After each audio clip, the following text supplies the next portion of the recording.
Welcome back. A very important story. Brain cancer is one of the deadliest diseases, with 6 people diagnosed every day and only 2 of these patients surviving. May is Brain Cancer Awareness Month, and the Charlie Teo Foundation is making it their mission to raise money for research. Yeah, this bloke never stops. Australian neurosurgeon Dr. Charlie Teo is with us this morning.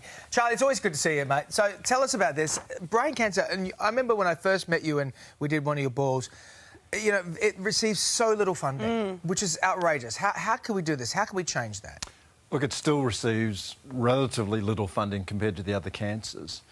And everyone always asks me, you know, why is that so? I mean, it kills more children in Australia than any other disease. You would expect it would get the greatest funding.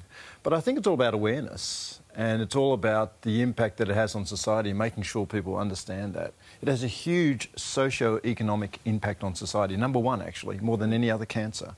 So it should, and it deserves, the greatest amount of funding.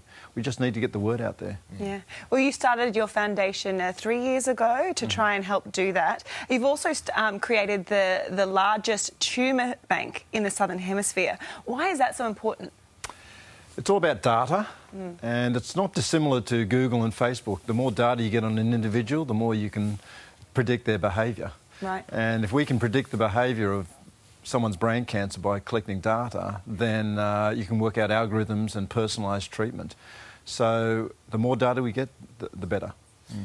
You've been, you know, really tireless on your work on this. You've spoken to Congress. You've been everywhere across the world trying to raise awareness on this. And still the mortality rate and survival rate is really bad on this. And it hasn't improved in the last 35 years. Yeah. So what are the 3 key themes to help your research? What do we need? So we've identified 3 major areas that we feel might accelerate the whole process of developing a cure for brain cancer. The first is more data that I've just mentioned. The next is better tools. And essentially that means you've got to get the stuff from the bench to the bedside, and that's translational medicine, and that's really important to develop, you know, trials, for example, that Australian patients can get access to.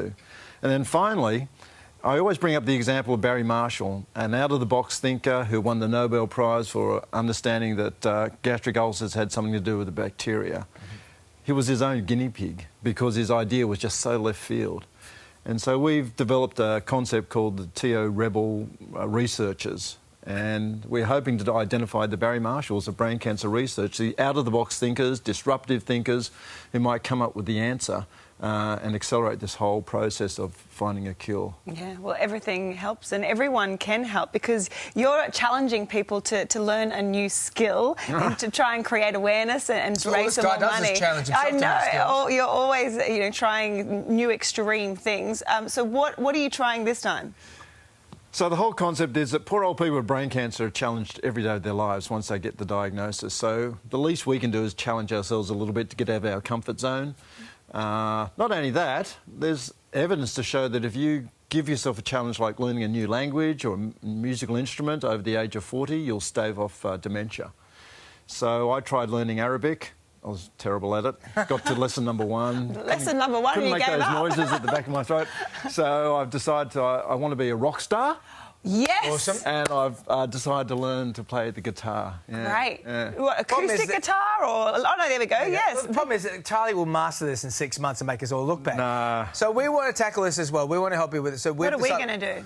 Well, I thought it'd be really good because we were talking about how impressed we were by DJ Sue. Oh, yes. DJ Sue, I remember a couple of months DJ ago. Sue. Yes, yes. This old lady who just became a DJ and now is like one of the top DJs in Canberra. She must be 65. Yes. And so we thought maybe we'll do this too. We're going to learn how to become DJs.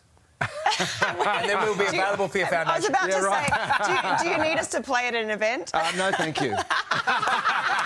Well, you can perform first. first. Charlie. It could be amazing. You can perform first, and then we'll get everyone dancing. Really much cheaper if you keep it in-house. If I master the guitar, then yes, you can master DJing and we'll get you on board. Mate, you always do such great work. Head to charlieteofoundation.org.au to get involved and donate and challenge yourself and challenge your brain. Pick up a new skill. Absolutely. See you, legend. So much. Thank you very much.